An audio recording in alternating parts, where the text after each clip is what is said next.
2025 оны Нобелийн энх тайвны шагналтныг тодруулах ёслолын шууд дамжуулалтыг Тэнгэр телевиз шууд дамжуулж байна.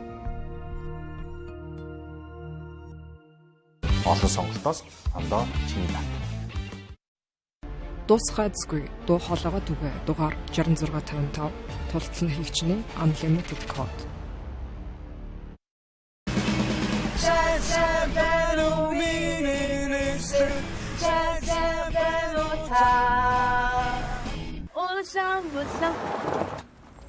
Яасан бэ хаа?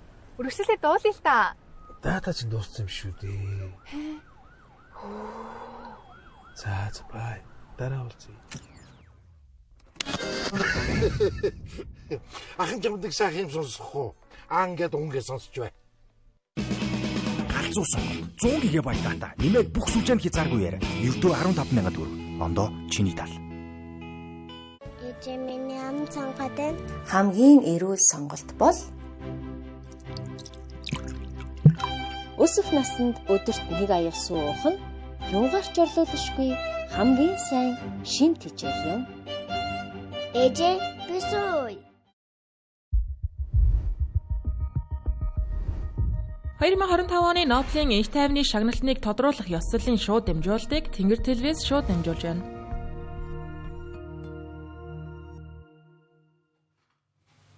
Самбайцааны үзэгчтэй, олон улсын хамгийн нэр хүндтэй шагналуудын нэгт зүй ёсоор тооцогддог Нобелийн энх тайвны шагналтан тодрох мөчийг Тэнгэр телевиз шууд дамжуулан хүргэх гэж байна. За энэхүү шууд дамжуулалтын маань ивентгэгчдэр Ондо брэнд болон Surfset компани ажиллаж байгаа юм а. За бид нар редакцтай энэхүү түүхэн мөчийг гэрчилж үлдээхээр зочдоо урьсан байна. Самбайцаана. За Хүмүүнлэгийн сургуулийн олон улсын харилцаа нийгэм судлалын техникийн профессор, шинжлэх ухааны доктор Уланбаяр, за шинжлэх ухааны академийн олон улс судал хүрээлэнгийн захирал доктор Залбаанаар ирсэн байна. За тэгэхээр 1901 оноос хойш олгогдож байгаа энэ хөө Нобелийн энх тайвны шагнал нь өөрөө яхаарахгүй олон улсын хамгийн нэр хүндтэй шагналуудын нэг яхаарахгүй мөн тэ. Тэгэхээр яг өнгөрсөн жилийн олон улсын геополитикийн нөхцөл, харилцааны нөхцөл байдал ямархуу одоо өрнөлтөй явсан бэ те. Яг өнгөрсөн жилийн яг тухайн жилийнх нь өрнөлүүд геополитикийн нөхцөл орчинд одоо болж байгаа үйл явдлууд маш чухал нөлөөтэй байдаг байгаа шүү дээ те энэ хөө шагнал. Тэгэхээр тэр талаар та бүхэн өөрсдийнхөө байр суурийг илэрхийлэх боломжтой болов. За. Заавчлаарай. За яг Нобелийн энх тайвны шагналтныг тодруулах гэж байгаа шиг дүрс ороод ирлээ. Төлөө сонсъё. Nobel Peace Prize for 2025 goes to a brave and committed champion of peace, to a woman who keeps the flame of democracy burning amidst a growing darkness. Good. The Norwegian Nobel Committee has decided to award the Nobel Peace Prize for 2025 to Maria Corina Machado. She is receiving the Nobel Peace Prize for her tireless work. За тэгэхээр Нобелийн 2025 оны энх тайвны шагналтнаас за Мария Корина Мачадо тодорсон байна. За тэрээр Венесуэл улсын сөрөг хүчний дуу хоолой төлөөллүүдийн нэг байгаа. Венесуэл улсад 2013 оноос хойш за одоо үйл ажиллагаа эрхэлж байгаа ардчлал хүний эрхийн төлөөх байгууллагын тэргүүн үүсгэн байгуулагч байгаа. Maria Corina Machado is one of the most extraordinary examples of civilian courage in Latin America in recent times. Ms. Machado has been a key unifying figure in a political opposition that was once deeply divided, an opposition that found common ground in the demand for free election and representative government. This is precisely what lies at the heart of democracy. Our shared willingness to defend the principles of popular rule, even though we disagree. At a time when democracy is under threat, it is more important than ever to defend this common ground. Venezuela has evolved from a relatively democratic and prosperous country to a brutal and authoritarian state that is now suffering a humanitarian and economic crisis. Most Venezuelans live in deep poverty, even as the few at the top enrich themselves. The violent machinery of the state is directed against its own population. Nearly 8 million people have left the country. The opposition. За тэгэхээр Нобелийн Институтын 2025 оны шагналтан бол тодорчглоо тийм. Маш хүлээлттэйгүй үр дүн байлаа гэж бодож байна. За яг 5 цагийн үед 5:25-40 үед тодорхойлоо гэж бодож байсан боловч за яг 5 цагт бол зарлагдчихлаа. Тэгэхээр манай хоёр судлаач байр суурь илэрхийлээ л дээ. За юуны өмнө орж ирсэн баярлалаа. Бас л сонин өдөр бас л түүхэн үйл явдлын гэрч болж энэ тахим суужид. Яг үндэ бол бид нар чинь бас нэг юу юм шиг байна. Яг энэ эмэгтэйн талаар бичээд байсан мэдээлүүд байсан шүү дээ. Гэхдээ яг бидний авдаг мэдээллийн урсгалаар бол зүнэгдэмд Венесуэлийг ярихдаа нөгөө талаас нь ихтэй яриад байдаг шүү дээ. Улс төрийн зүгээр мэдээж яг тэдний ертөнцийн хувьд бол энэ үнэхээр том үүрэг улс орныхоо болон хүн төрөлхтний ардчлалын өмнө гүйцэтгэж учраас л ингэж байгаа шиг байна. Тэгэхээр яг зүгээр бид нар бас нэг бодох хэрэгтэй юм шиг бол нэг талын мэдээллийг цэгийг аваад байвал бас нэг өрөөсгөл болоод байдаг. Тэр боломж байвал аль аль талаас нь л олон өнцгөөс нь харж байх бол энэ утгаараа мэдээж бид Нобелийн шагналтыг үлдээж хүндэтгэж үзэлгүй яах вэ? Энэ бол мэдээж том тэр хүний хувьд бол ятгойн хүн төрөлхтөн ч гэсэн цаашдаа олон зүйлийг олон талаас нь харах тийм боломжийг л олох шиг боллоо шүү дээ. Багш. Тэгэхээр яг энэ Нобелийн 50-ны шагналт бол яг тухайн үеийн одоо тухайн оны геополитикийн нөхцөл байдал за энд ямар үүрэг оройл гүйцэтгсэн гэд олон зүйлүүд бол гарч ирдэг. Гэхдээ бол энэ дээр бол хэл хідэн юм одоо хүчин зүйлүүдийг бол ингэ 50-ны Нобелийн шагнал дээр харгалзаж үздэг юм байна гэж ингэж одоо ойлгож байгаа. За энэ нэгдүгээрт бол ерөөсөө энэ ардчлал хүний эрх хэрэгчлөөний төлөө тэмцэж байгаа. Энэ үйл явцуд байна. За тэгэхээр сая бол ингээд одоо Венесуэлийн сүр хүчний удирдагч бол одоо энэ жилийн Нобелийн шагналаар бол тодорч шүү дээ. За энэ бол энэ эмэгтэй бол бас яг энэ сунгаанд бол нэр нь явж исэн. За мөн одоо бидний бүгд сайн мэджсэн Дональд Трамп Америкийн нэгдсэн улсын ерөнхийлөгч нэрж явж исэн.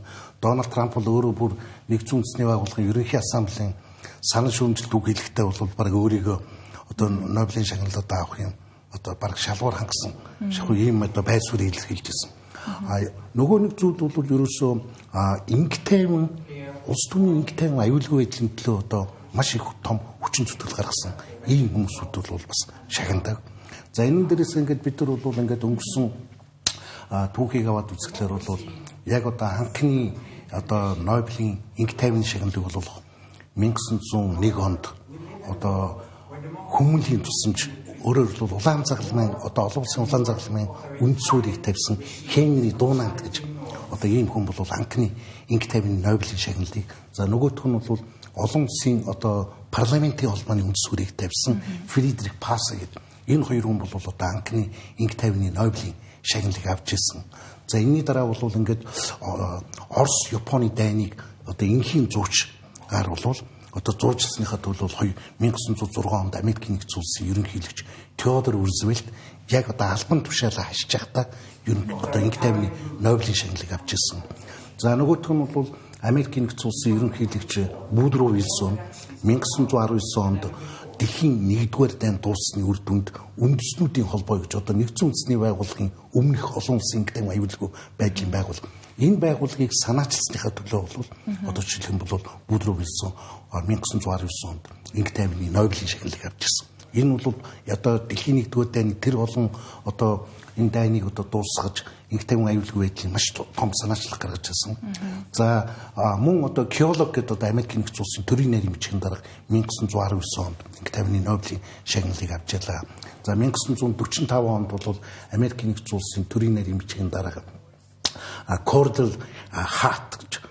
За Кордел Харт бол өөрөөр хэлбэл нэгдсэн үндэсний байгууллагыг байгуулахад оруулсан хувь нэмрийнхаа төлөө 1945 оны ингээм Нобелийн шагналыг авч ирсэн. За тэгэл дараа нь бол ингээ 1953 онд Маршаллын төлөвлөгөөг санаачилсныхаа төлөө баруун Европын дэлхийн 2-р дайн сүрсэн эдийн засгийг сэргээн босгох асуудал Маршаллын төлөвлөгөөг хэрэгжүүлснийхаа төлөө тухайн үеийн Америкийн нэгдсэн улсын төрийн нарийн бичгийн дарга байсан Жорж Маршалл ингээмны Нобелийн шагналыг авч ирсэн. За тэгээд яг зүгээр энэ Нобелийн шагналыг бол нөхөн олгосон 3 тохиолдол байна. Нөхөн олгосон. Энэний нэг нь бол Инк тайвны Нобелийн шагналыг нөхөн олгосон. За энэ бол 1961 онд нэгдсэн үндэсний байгууллагын ерөнхий нэрмжийн дарга байсан Хамшилд гэж. Одоо энэ бол өмнөд Родисе гэж өнөөдрийн Конго улсад инх хэсэг болох үйл ажиллагаагаар одоо нислэг тэргээр явж байгаа досолд ороод тэгээ нас болсон л. Тэгээ энд бол өөрөөр хэлбэл тухайн онд бол Инк тайвны Нобелийн шагналыг нөхөн олгож байсан. 2 удаа Нобелийн шагнал авсан хүн байгаа.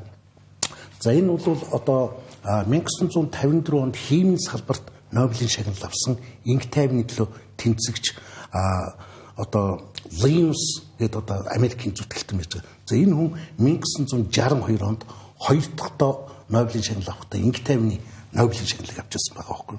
Тэгээ энэ бол бас их сонин ийм зүйл.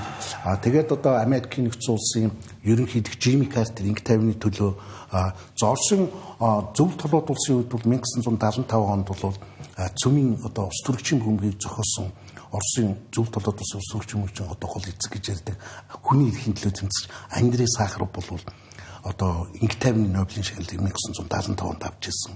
1991 онд бол одоо өөрчлөн байгуулалтыг санаачсныхаа төлөө зөвлөлтийн удирдагч Михаил Сергеевич Горбачев. За Инк тайвны нэгүүлсэнгүй үйлсийнхаа төлөө 1989 онд одоо 14 дугаар Дээрхингийг 14 дугаар Далайлан одоо Нобелийн шагнал авч ирсэн. Бидний сайн мэднэ 2009 онд ерөнхийлөгчөөр сонгогдсон яг тэр жилээ Инк тайвны Нобелийн шагналыг Барак Обама авч ирсэн.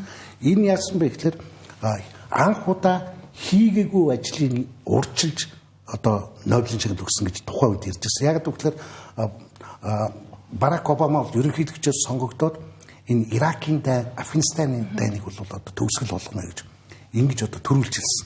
Яг тэрнийх нь ажлынх нь одоо урьдчилаад үндсэндээ Нобелийн шагнал өгчлөө гэж ингэж одоо ярьжсэн л да. 2005 онд бол энэ уур амьсгалын өөрчлөлтийн асуудлаар бол Америкийн нэгдсэн улсын дэд ерөнхийлөгч агсан Альберт Гор бол бас Инк тайвны Нобелийн шагнал авч ирсэн. За ингээд бид нар бол олон улсын байгууллагууд бол их олон Нобелийн шагнал авсан. Өнөөдрийн хувьд бол тийм болж байна шүү дээ. Ингээд өнөөдрийн хувьд чухал байна те. Түүх бол яг хөтэй. Гэтэ яг зүгээр та түрүү асуулаа. Яг өнгөрсөн жилийн хугацаанд яг багшийн хэлдгээр юу шүү дээ. Энэ Нобелийн шагналын чинь яг өнгөрсөн жилдээ юу гэж боддог шагнал бол бас биш байгаа байхгүй юу. Ягаад тэр энэ чинь одоо жишээ өнөөдөр Марияг харалтаа 2013 оноос хойш бидний сүүлийнхээ төлөө 12 жил болсон байна. Гэсэн тэр үнэлжин гэдэг утгаараа бол энэ үнэхээр нэг заахаа бусад шинжилгээ ухаанууд бид нөлөөлсөрж болно. Нөгөө нарийн мэрэгжил учраас хүн болгон мэдэхгүй те танихгүй. Инк тайвны шагналт яагаад чухал вэ гэхээр энэ чинь хүн төрөлхтний өөрсдийнх нь орчин тогтногтой холбоотой. За мэдээж дайнд тулаангүй байгаасаа за хүн улс орнууд амар амгалан байгаасаа ч гэдэг юм уу те тэрнийхэн төлөө хийж байгаа асуудлууд үнэхээр байдаг баг. Гэхдээ яг Нобелийн шагналын чинь бас шүүмжлэх юмнууд байдаг юм л шүү дээ. Жишээ нь 20 дугаар зуунд авч чадаагүй хамгийн том хүмүүсийн нэг чинь Махатма Ганди юм л шүү дээ. Махатма Гандид өгч чадаагүй Нобелийн шагнал бас нэлээд яасан гэдэг. За мөн бидний мэдж байгаагаар болохоор нөгөө Өмнөд Азийн нөгөө Мандела бол авсан. Тийм биш нөгөө 93 онд авсан. Юу нэ? Бирми авсан. Гэхдээ сүүлд нь бол тэгэл бас шүүмжлэлд өрчлөө шүү дээ. Тэгэхээр тэгж ажил. Яг өнөөдрийн шагнал гард авч байгаа энэ бүсгүй хувьд бол үнэхээр сүүлийн 12-3 жил өөрийнхөө ус үндэснийхээ за тэгээд энэ бол эргээд хүн төрөлхтний ажиллал хүний эрхийг хамгаалах үйлстэй болж байгаа юм үнэлсэн гэдэг утгаараа тэгэхээр том болж байгаа шиг байна л да. За тэгэхээр яг дэлгэцнээ Мария Корина өөрөө үг хэлж байгаа шиг байна. За. За тэгэхээр энэ хүний яг товч намтрыг одоо эрхэлдэг ажил төрөлтэй албан тушаалыг нь харах юм бол за жуулдүрийн Венесуелийн үндэсний ассамблеийн депутат тасан за жуулдүрийн инженер мэргэжилтэй хүн юм байна. За тэгэхээр Венти Венесуэла гэх нэртэй за намын сөрөг хүчний намын Венесуелийн сөрөг хүчний намын өндөр албан тушаалтан за мөн 2013 онд түрүүнд дурдсанчлан за эрх чөлөө либерал үзэл баримталд тулгуурласан за эртний эрхийн төлөөх байгууллагын үүсгэн байгуулагч байгаа. Рама намын үндэслэгчдийнхаа нийгэм гэж яригддаг. За 2010-аас 15 оны хооронд за Венесуелийн үндэсний ассамблеийн гишүүнээр за хамгийн олон санал авч сонгогдсон хүн юм байна. Тэгэхээр иргэдийнхээ дунд ч гэсэн өндөр байр суурьтай нэгэн гэсэн үг байгаа. За мөн одоогийн байдлаар за гол сөрөг хүчний удирдагчдын нэг гэж бол яхааргуу тооцогддог. За түүний олон жилийн турш хийсэн авторитар дэглэмийн эсрэг за мөн хүний эрхийн зөрчлийн төлөөх за ардчлалын төлөөх тэмцлийнх нь хариуд бол энэхүү Нобелийн их тайвны шагналыг өглөө гэж бол манай Нобелийн Норвегийн хороо бол дүгнсэн байна. За тэгэхээр яг сүүлийн үеийн улс төрийн нөхцөл байдлыг харах юм бол Венесуэл улсын нөхцөл байдлыг харах юм бол сүүлийн үед Америк нэгдсэн улстай бол нэлээд зөрчилдөөд байгаа харагдаж илээ те. Америк нэгдсэн улс чинь сая ерөнхийлөгч Дональд Трамп өнгөрсөн 7 хоногт санагдаж байна.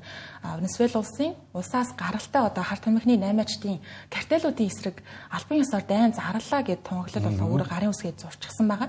Тэгэхээр яг энэ талаар энэ нь өөрөө яг олон улсын орчинд ямар одоо үр дүнтэй үр нөлөөтэй шийдэл юм болоо шийдвэр юм болоо яг хууль ёсных муу юм болоо биш юм болоо яг Дональд Трампын намынхан бүгд найрамдах намынхантай за ачилсан намынхан бол Дональд Трампыг ерөнхийлөгчийнхөө эрхийг бас хэтэрхий хэтрүүлж ашиглаж байгаа гэж үзэж энэ замун Венесуэл улсын ерөнхийлөгч за мөн засгийн газрын тэргүүд за мөн адил энэ хүүд Дональд Трампын шийдвэрийг бол хүчтэй эсэргүүцэж байгаа улсынх нь аюулгүй байдалд бол ингээ халдж байна гэж бол үзээд байна л та. Энэ талаар манай судлаач нар байрсаар илэрхийлэл. За тэгэхээр Венесуэл бол ер нь газрын тусаар их баялаг. Ер нь бол Латин Америкийн хамгийн өндөр хөгжсөн орн байсан. За ингэж байгаад бол одоо Уго Чавес одоо гарч ирээд гадаадын хөрөнгө оруулалтыг бүгдийг одоо нутгасаа бол хөөн гаргасан. Тэгээ бүх одоо гадаадын хөрөнгө оруулалтыг бол нийгэмчилж үндсэндээ бол социализм байгуулсан. Тэгээ Уго Чавес бол нөгөө хоолойны хор тавдран сураад тэгээд дид ерөнхийлөгч өнөөдрийн одоо Николас Мадуро бол одоо ерөнхийлөгчээр ажиллаж байна. Өнөөдөр бол одоо социализм байгуулад явж байна л да. Тэгээ энэний эсрэг бол одоо Венесуэлийн ард түмэн бол одоо яг энэ хүний эрхийн чөлөө зах зээлийн эдийн засаг энэ нийгмийг одоо бид нар зогслох ёстой. Бид бол маш өндөр хөгжсөн ийм улс орн байсан. Өнөөдөр бол үндсэндээ одоо Венесуэлийн мөнгөнд дэвсгэрдэг бол үндсэндээ бол цэврийн цаас болсон. Тэгээ энэний эсрэг бол одоо энэ эмэгтэй үжинтэй Мария одоо Мачадо гэдэг. Тэгээ энэ бол ингээд одоо сая манай оролцогч хэлж байна. Өөрөөр хэлбэл 2013 онд ч бүтэн 12 жил одоо энэ ардчлалын төлөө тэмцсэн. За өөрөө бол одоо хууль тогтоох дээд байгууллага гишүүнчлэгээр ажиллаж байсан гэдэг. Ингээд энэ бол өөрөөр хэлбэл одоо энийг бол одоо Нобелийн одоо инх тайвны хороо бол энэ нь бол их их ач холбогдол өгсөн байна.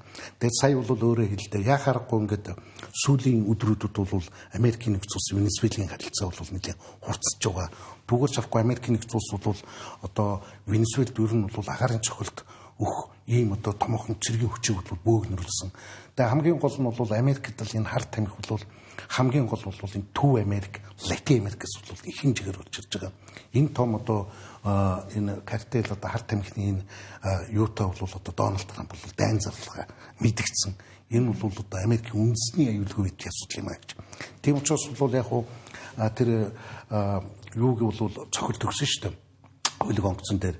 За энэний дараа бол яг хуу Венесуэл бол ер нь өөрийгөө бол одоо онцгой байдлаар ер нь одоо Америкт бол ер нь одоо бид бол тусгай тогтнолын төлөө доолтой хамгаална энэ гэдэг ингээд одоо янз бүрийн одоо байр суурийг илэрхийлсэн л дээ.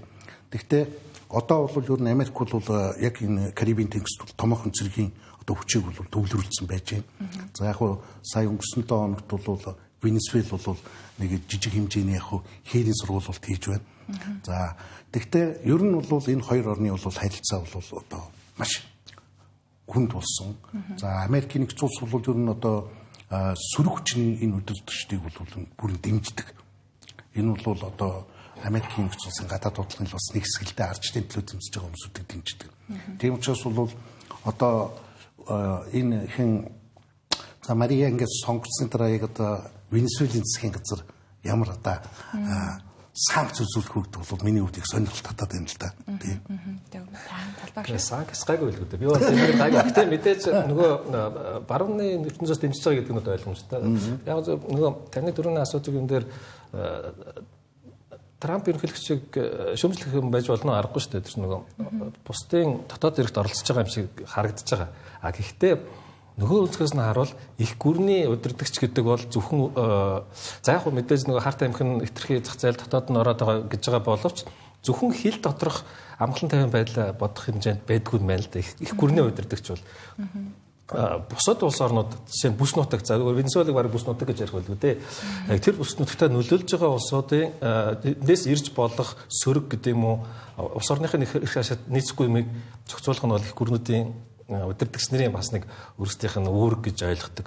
Барагч тиймч байсан бохоо хүн төрөлхтний дүүх ер нь тэгж явж исэн юм шиг байдаг. Зөвхөн бид нар хил дотроо л 50 амьдраад бусна хамаагүй гэж бодвол энэ бол Америк шиг том гүрний хувьд бол хэтэрхий өрөөсгөл болно. Гэтэ яг зүгээр ямар замаар яаж хийдэх үү? Багшийн төрөний хэлдэг тэр фактууд дээр үндэслээд хүчээр юм уу цэргийн югаар шийдэх нь аль эсвэл одоо энэ чинь бас л сөрөг хүчнийх нь удирдагчдын шагнал өгч байгаа гэдэг чинь бас зөөлөн хүчээр үздэг л шүү дээ. Тэгээд тэр нь амжилтанд хүрэх боломж байх ч юм билүү олон талаас нь бодож байгаа байх л та. Зүгээр энийг бид нар өнөөдрийн гэдэг ч юм уу жилийн доторх үйл явц биш гэдгийг л эндээс харлаа те. Үнэхээр 10 хэдэн жил Венесуэл шиг улсад сөрөг хүчин байна гэдэг бидний төсөөлөх хэмжээний юм биш баха. Тэр бас л маш их стресс за авчлагын доор байж ижил тэр улсад сөрөг хүчин байж тээ. Тэрнээс өнөөдөр ажилласан бид нар шиг амар тайван амьдарч байгаа улсын сөрөг хүчин байх, Венесуэл шиг газрын сөрөг хүчин байх гэдэг бол бас л газар тэнгис ялгаа байгаа хаа. За тэгэхээр Нобелийн их тайвны шагналыг тодруулах ёслолын үйл ажиллагааг бид та бүхэн шууд дамжуулж байгаа. Энэхүү шууд дамжуулалтын маань ивент итгэгчдэр Ондоо брэнд олон сервис компани ажиллаж байгаа юм аа. Олон сонголтоос Ондоо чиний талд. Дуусгайцгүй дуу хоолойгоо түгэ дугаар 6655 тултлан хийгчний unlimited code.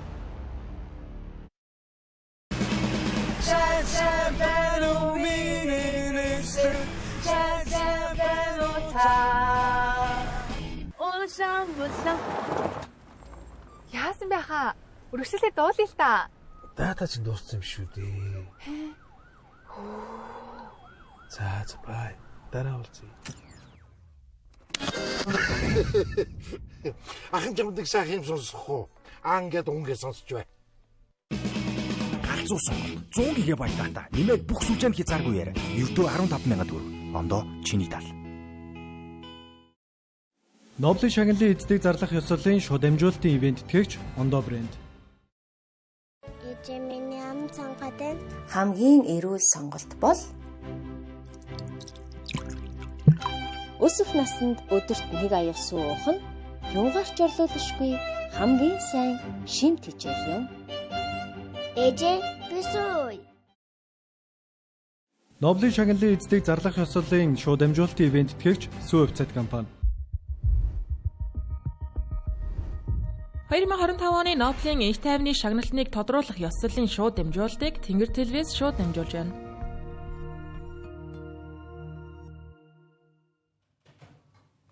За Нобелийн их тайвны шагналыг зарлах ёслолын маань шууд дамжуулалт үргэлжилж байна. Бид зочдтой хамт энэхүү түүхэн мөчийг гэрчилж байгаа. За тэгэхээр яг дэлгэцнээ бид нар та бүхэнд энэ яг их тайвны шагналыг хэн авах вэ гэдэг талаар таамаглал за хувь хүмүүс бол төвшүүлж байгаатай хүмүүс төвшүүлж байгаа одоо институтууд байгууллагууд гэсэн төвшүүлж байгаа. За тэгэхээр эхлээд бид та бүхэнд за их тайвны Осло дахь их тайвны хорооны зүгээс ямар таамаглал анхандаа бол төвшүүлж байсан бэ гэдгийг хальт үзэгчдэд харуулъя та. За тэгэхээр хамгийн түрүүнд бол сэтгүүлчдийг хамгаалах хороо бол байсан юм байна. За хоёрт нь Суданы онц байдлын хариу арга хэмжээний байгууллага. За тэгээд Европын ардчлалын институт байсан байна. За үүний араас эмэгтэйчүүдийн их тайван баярчлууны холбоо. За тэгээд олон улсын шүүх, олон улсын эрүүгийн шүүх байсан юм байна. За дараагийн таамаглалыг хувь хүмүүсийн төвшүүлж исэн таамаглалыг харах юм бол за хамгийн түрүүнд манай Нобелийн шагналыг сая авсан. За эрхэм болох Мария Корина Мачадо бол байсан юм байна. За түүний араас Юлия Навальny байсан юм байна. Алексей Навальныгийн гэргээ байгаа те. Тэр яг нэг олон Орос улбаны улсын сөрөг хүчний удирдагч байсан. За түүний эхнэр Юлия байсан юм байна. За үүний араас Суданы онцгой байдлын байгууллага байсан юм байна. За түүний араас харин Дональд Трамп байсан юм байна. За яг их тайвны шагналын тодорхой гэж байна гэд тодорхой тухай яригадаад эхлэхдээ зэрэгцээд Америк нэгдсэн улсын ерөнхийлөгч Дональд Трамп бол яхааргүй олон улсын түвшинд өөрийгөө тийм ингээд Нобелийн шагналыг бол их тайвны шагналыг авах хэмжээнд шалгууруудаа бол хангасан гэсэн ухаалтай мэдээллүүдийг бол нэлээд хөгжижсэн. За хүч өдрлөхэд бол газын зурваст гал зогсоох тухай инхийн тохиролцоо гарын үсэг талууд зурсан гэх үеэр бол Израиль улсын ерөнхийлөгч Беньямин Нетаньяху хүртэлтэй Дональд Трампыг таныг их тайвны шагналыг авах хэрэгтэй хүн гэж бодож байна гэж бас олон нийт нээлттэй мэдээлжсэн байгаа тийм. Тэгэхээр яг манай хоёр судлаачийн хувьд хэнийг авах гэж таамаглаж байсан бол мөн Дональд Трамп яг Нобелийн их тайвны шагналыг авах магадaltaй хүн хэр дөө магадaltaй хүн байсан бэ гэдэг талаар яриул тэ. Яхааргүй олон улсын хэвлэлүүд байгууллагууд бол Дональд Трампыг байж магадгүй байж чадахгүй үгүй юу гэж бас ярьжсэн нь бол үнэн байгаа шүү дээ тэ. Тэгээ Дональд Трамп чинь Нобелийн шагналаа авахын яриа бол зөвхөн энэ удаа биш шүү дээ. 2018 онд хойд Солонгос, өмнөд Солонгосын гурвалсан хэмжээний дээд түвшний уулзалт одоо нөгөө зэвсгүй бүс гэдэг нь 37 дугаар одоо өргөрөөр уулзалт хийсэн. За тэгээд энэ хоёр уулзсан. Тэгээд яг тэр жил бол одоо яг тухайн үеийн өмнөд Солонгосын ерөнхийлөгч Мөнжээ энэ бол та бол одоо энэ жил бол Нобелийн шагнал авах одоо эрэхтэй хүн гэж ингэж тэмдэглэжсэн л да. За энэ удаа бол хоёр дахь бүрийн эрхийн хугацааны үед бол энэ бол энэ хавраас л яригдчихсэн. Зарим улсууд бол бүр нэрийг дэвшүүлжсэн. За тэгээ өөрөө бол бас одоо энэ Нобелийн шагнал одоо барыг одоо болцлоо хангасан. Би одоо 7 дайныг бол зогсоолоо гэдэг ингээд нэгдсэн үндэсний байгууллагаас өөрөө одоо яриад л л дээ. Тэгэхээр яг зүгээр энэ бол угаасаа Нобелийн шагналын өмнө бол маш олон энэ хилцүүлгүүд нийгмийн сүлжээгээр за тэгээд янз бүрийн эрдэмтэн судлаачид гэл янз бүрийн саналууд гардаг.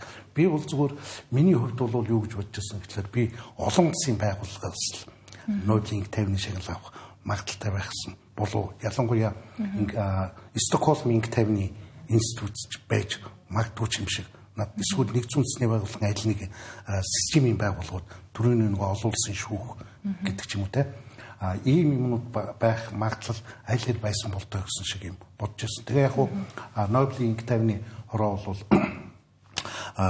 Венесуэлийн сөрөг хүчний эзэгч Мария Мачадо бол одоо сонголоо. Тэгэхээр бол энэ бол маш нарийн одоо шүүлтүүрээр гарч байгаа гэдэг нь бол ойлгомжтой байгаа. Энэ дээр би зүгээр нэг тайлбарлахад бол яагаад шинжлэх ухааны 5 чиглэл утга зохиолтоор нийлүүлээд сүүлд 68 онд нэмэлтээр Төв банкны санаачлалаар болсон эдийн засгийн Нобелийн шагналуудыг Стокгольмд өгөөд Инг 50-ны Нобелийн шагналыг Норвегт өгдөг байхгүй юу? Норвегийн Осло хотод. Энэ хоёр өөр газар болчиход байгаа шүү дээ.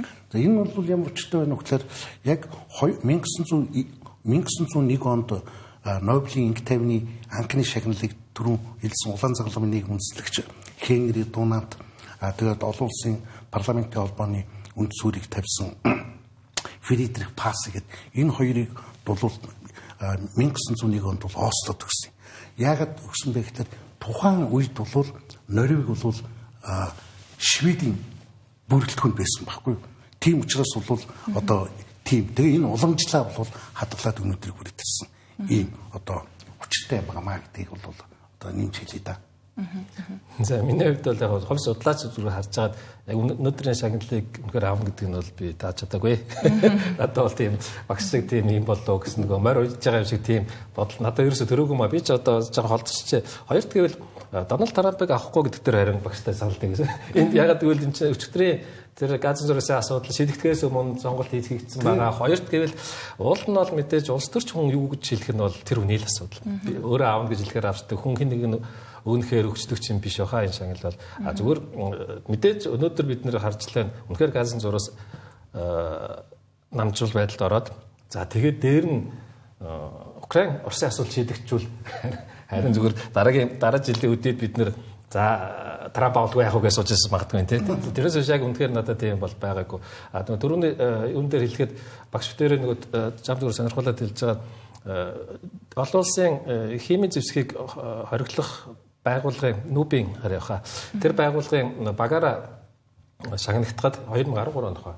Манайхаас яг тухайн үед Нүбийн цэнхэр дуулахтын юунд явжсэн Эрдэнэцогт хурандаа яг тэр багаараа авсан хүмүүсийн Монголоос бол ер нь анхны Инг 50-ны шагналтнуудын нэг гэхдээ мэдээ саадун ч өөрөө дараахан за тэгээ угаасаа багтна өгсөн учраас ядаг тэр утгаараа бас л энэ шагнал монголчуудад бас тодорхой нэг холбоо. Тэр 2013 онд бол 2012 онд ч нэг бол Европын холбоо аваад 13 онд нь химийн зэвсэг хориглох олон улсын байгууллага хаагддаг. Тэгээд тэр нөгөө химийн зэвсгийг хориглох тэр байгууллага нь авахлаар яг тэнд ажиллаж ирсэн хүмүүст нь сертификат болгодог юм байна л дээ. Бас Нобелийн шагналын сертификат гэдэг. Тэгэхээр бас одоо жишээлх юм бол цөмийн атомын эрчим хүчний агентлаг Венад байдаг Австрийн тэр бол бас Эл Барада гэдэг ерөнхий захирал нь байсан. Тэр бол бас Инг 50-ны Нобелийн шагнал авсан Тэгээд яг тэнд ажиллаж байсан хүмүүс бүгд бас яг тэр жижигхэн сертификат авдаг юм байл л дээ. 2003 онд нэгдсэн үндэсний байгууллага бас инх тайвны Нобелийн шагнал авч байсан. Кофи Аннан ерөнхий нарийн бичгийн даргаарт авч байсан. Тэгээд гол юунууд нь бол тийм дурсгалын сертификат бол бас өгдөг юм билээ. Тэгэхээр би яг манай тэнд бол одоо манай Эрдэнэ цогт турандаа бол ажиллаж байсан. Бас хэд хэдэн монголчууд байсан билээ. Тэд бүгд авсан. Тэгэхээр тэр ингээ нөгөө юу тэнд ажилласан хүмүүс нь бол яг тийм сертификат болгох юм билээ л дээ. Тэр бол сонирхолтой. Түрүүн залбаагш сөрөг хүчний удирдагчийг нь Нобелийн инх тайвны шагналаар шагнаждаг тий та хоёр хоёлаас ирсэн шүү дээ тий. Шагнаждаг энэ нь өөрөө маш сонирхолтой бас нэг өөр нэг асуудлыг хөндөж байна гэд хоёр судлаач маань түрүүн хэлжсэн тий. Тэгэхээр хэдүүл яг бидэнд оролцоогоор яг 12 минут үлдсэн байна. Манай шууд нэвтрүүлэг дуусгаад тэгэхээр яг энэ богино хугацаанд Венесуэл улсын яг улс төрийн нөхцөл байдал, эдийн засгийн нөхцөл байдал те олон улсын тавцсан хэр одоо байр суурьтай улс юм бол тэгээд яг түрүүн хэлсэнчлэн яг сөрөг хүчнийх нь удирдагч нь ингээд Нобелийн инх тайвны шагналаар шагнуулж байгаа нь өөрөө яг ямар ач холбогдолтой үйл явдал юм бол гэдэг дээр байр суурь илэрхийлвэл би бол харин зүгээр энэ түрүүн хэлдэг шиг зөөлөн хүчнэр Венесуэлчүүдэд дэлхийн хүн төрөлхтөнгч гэдэг юм уу барууны ертөнцийн юу өсөж байгааг бас ойлгуулж байгаа тийм юуных нэг болов гэж бодож байгаа. Гэхдээ яг зүгээр мэдээж бүх зүйлийг хүчээр шийдэхгүй зарим нэг зүйлийг хэрвээ зүгээр хүн төрөлхтний юг дагаад нийтлэг ёс журмыг дагаад явбал Венесуэлчүүдэд өөрийн гэсэн бас ирээдүй буцаад сайхан амьдрах тийм боломж нэгдэх тийм байгаа шүү гэдгийг л ард түмэнд нь нөхцөл зориг итгэл найдвар өгж байгаа нэг хэлбэр нь энэ шагнал боллоо гэж би зүгээр харж байна. Багш бол мэдээж алуус харилцаа талаас илүү. Яг юу л да түрүүн бас манай золбоо доктор бит хоёр болсон нэвтрүүлгийн өмнө яг л энэ саналыг интерс бит солилцчихвол л да. Тэгээд яг ер нь бол инх тайвны одоо Нобелийн хороо бол энэ сөрөгчний удирдагчид бол энэ хүний эрх хэрэгжүүлэлтийн төлөө тэмцэж байгаа энэ хүмүүсийг одоо энэ шагналыг чи нэг чухал хэсэг нь инх тайван аюулгүй хүний эрх хэрэгжүүлэлт арчлын төлөө тэмцэж байгаа. Гэхдээ энэ бол үндсэндээ одоо одоогийн энэ Николас Мадурогийн энэ одоо социалист ийм одоо засаглалыг л одоо эсэргүүцэж байгаа. Тэгээд тэр арчлын төлөө тэмцэж байгаа хүмүүсүүдийг одоо урам зориг өгч байгаа. Ийм л чухал том давлгаа болж байна гэж одоо би харж байгаа юм л да. Энэ бол одоо жишээ нь 1983 онд одоо жишээ нь Польш улсад бол одоо ив санааны солидарность гэдэг ийм хөдөлгөөн гараад энэний удирдагч нь одоо Гаданск гэдэг хөлөг онгоцны үйлдвэрийн одоо гагнуурчин байсан Лёх Вальянс 1900 яг тэр тэмцлийнхээ үед бол 1983 онд бол инх тайвны Нобелийн шагнал авч ирсэн. Хүний эрхийн төлөө тэмцэгч хар арьсны төлөө тэмцэж Мартин Лютер одоо Нобелийн шагнал авч ирсэн. За тэгээд одоо бид нар Нельсон Мандела бол маш сайн мэднэ 1993 онд одоо 27 жил одоо шоронд суужсан хүн. Тэгээд ардчлалын төлөө одоо энэ арьс өнгөний ялгуурлахын эсрэг тэмцлийнхэн төлөө тэгэл одоо Нобелийн шагнал авсан. Бидний одоо сайн мэддэг түрүүн бас золоо дарга битэр ярьсан биерийн одоо энэ ардчлалын төлөө тэмцэж байсан Ансан Сужи. Одоо ахаа бас гэрийн хооронд орсон бичгэлд зэрэг ирэлт гараад одоо Минмар тэр бол бас ингээл одоо Нобелийн шагнал авч ирсэн байх жишээтэй. Тэгэхээр энэ бол өөрөөр хэлбэл одоо энэ жил бол яг энэ Венесуэлийн ардчлалыг л одоо дэмжсэн ийм л одоо байр суурийн илэрхийлэл боллоо л да инх тайвны Нобелийн шагнал гэдэг. Тэгэхээр энэ дээр бол ялангуяа одоо Венесуэлийн сөрөг хүчин нийт ард түмэн бол энийг бол одоо асар хүчтэй талархан дэмжиж угтаж авч байгаа байх гэдэгт л одоо би найдаж байна л да. Тийм. За яг Нобелийн шагналыг маань зөвхөн нэг тайванд биш те ингээд ахаад тусдаа 5 салбар байгаа те нийт 6 салбарт олгож байгаа та тэр дундаа инх тайвны шагналыг бид нар ингэж өнөөдөр энэ цаг мөчид онцолж байгаа шалтгаан нь яхаа аргагүй хүн төрөлхтний те хамтын одоо хүчин чармайлт ардчлал хүний эрхийн төлөөх одоо үнэт зүйлүүдийг хүчин чармайлтыг олон нийтэд алдаршуулж байгаа ийм платформ болж байгаа энэ гэсэн үг шүү дээ тий. Тэгэхээр яг хамгийн сүүлийн асуултаа би яг өнөөгийн нөхцөл байдал өнөөгийн одоо олон улсын орчинд инх тайван гэдэг ойлголт хэр өөрчлөгдсөн байгаа бол юу гэж тодорхойлогдож байгаа бол за яг үүнийг бас Нобелийн инх тайвны шагналуудыг хамгийн сүүлд авсан хүмүүсээс бас байгууллагуудаас харуул те өнгөрсөн жил одоо жишээ нь Японы цөмийн бөмбөгдөлтөөс амьд үлдсэн хүмүүсийн нийгэмлэг авч байгаа жишээ нь те тэгэхээр яг инх тайван гэдэг ойлголтыг манай хоёр судлаач юу гэж тодорхойлж байгаа вэ? За яг энэ инх тайвны Нобелийн шагнал бол хүн төрөлхтний инх тайван аюулгүй байдлын төлөө тэмцэж байгаа. Тэгээд хүний эрх хэрэгжүүлэлт ардчлалын төлөө тууштай тэмцэж байгаа ийм хүмүүс л одоо олгосоор ирлээ л дээ. Нийтдээ энэ чинь бараг одоо Нобелийн шагналыг чинь болохоор 133 37-8 хүн одоо нийт авсан байна л да.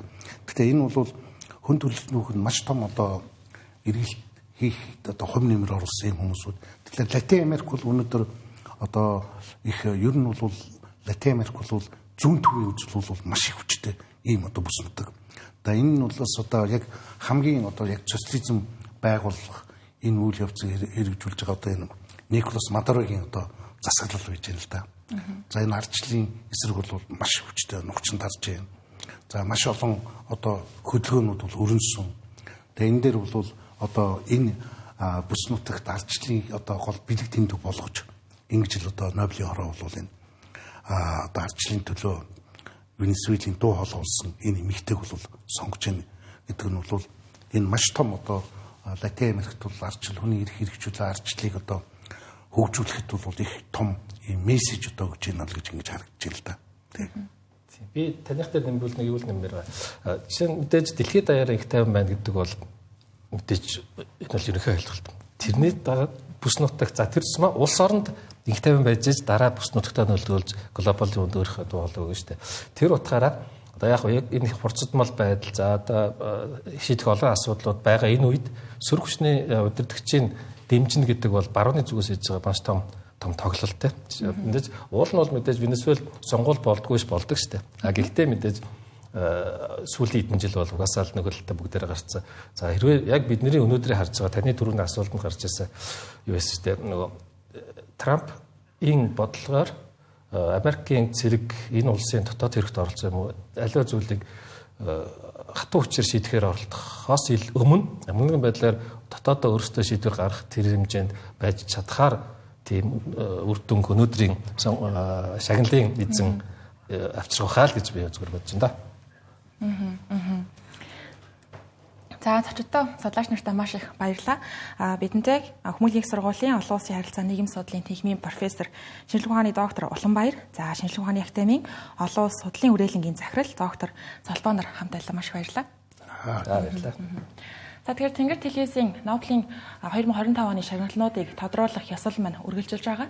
За бид энэхүү шоуда дуусахаас өмнө бид та бүхэнд спонсор байгууллагынхаа бэлгийг гартуулъя.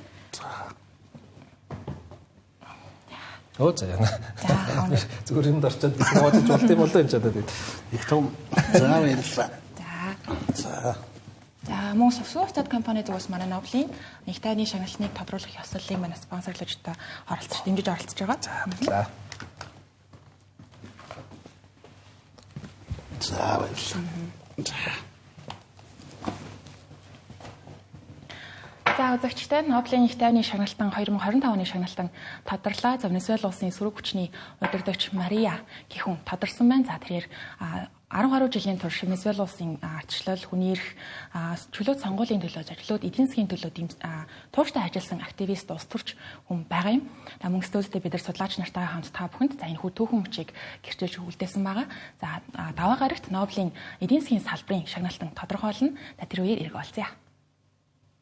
Нобелийн шагналын эцдийг зарлах ёслолын шууд дамжуулалтын ивент тэтгэгч Ондоо брэнд. Олон сонголтоос Ондоо чиний тал.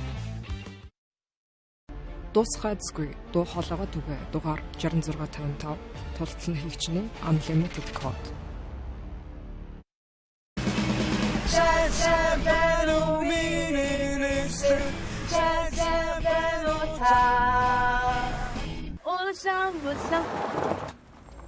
Яасан бэ хаа? Үргэлжлүүлээ дуулъя л та. Дата чинь дууссан юм шүү дээ. За бай. Дараа уулзъя. Ахын жамдаг сайхан юм сонсох уу? Ангад үнгээ сонсч бай. Галзуу сонголт 100 ГБ дата нэмээд бүх сүлжээнд хязгааргүйгээр ердөө 15,000 төгрөг. Ондоо чиний тал. Нобелийн шагналын эцдийг зарлах ёслолын шууд дамжуулалтын ивент тэтгэгч Сүү вебсайт компани. Миний ам цангадын хамгийн эрүүл сонголт бол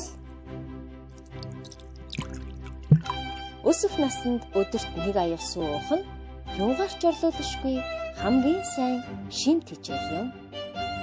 Эжээ бисүй.